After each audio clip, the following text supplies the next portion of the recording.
मित्रांनो, तुम्ही मागच्या ब्लॉगमध्ये बघितलं की आम्ही पोहोचलो होतो नसरापूरमध्ये आणि तिथून आम्ही थोडंफार सामान घेतलं आणि उसाचं रस वगैरे पिऊन घेतलं, कारण खूप ऊन होतं. म्हणलं चला तर थंड होऊया.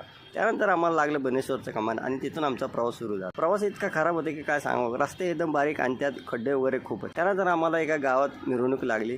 गावात काहीतरी उरूस होतं वाटतं आणि पालखीची मिरवणूक चालू होती. तर आम्ही पालखीचं दर्शन वगैरे घेतलं. तिथून आमचा प्रवास सुरू झाला. त्यानंतर थोडं पुढे गेल्यानंतर आम्हाला शिवाजी महाराजांचं गड दिसलं.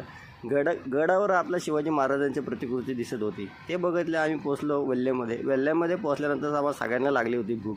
म्हणलं चला वडापाव घेऊया. वडापाव बघितलं तर इथे नव्हताच वडापाव, एकच वडापाव होता. त्या दोघांनी माईल एकाने वडापाव खाल्ला. तर आम्ही म्हणलं चला बाकीचे भेळ घेऊया. मग आम्ही भेळ घेतला. तर भेळ आम्हाला सरत नव्हता. सगळेजण मिळून कसं तरी संपवला भेळ आणि तिथून आमचा प्रवास सुरू झाला. त्यानंतर आम्ही रात्रीचे वेळ झाले 11-12 वाजले. ते यांना कोंबलं कसं तरी. आणि चला भेटूया नेक्स्ट व्हिडिओमध्ये. बाय. व्हिडिओला लाईक आणि चॅनलला सबस्क्राईब करायला विसरू नका मित्रांनो. चला बाय.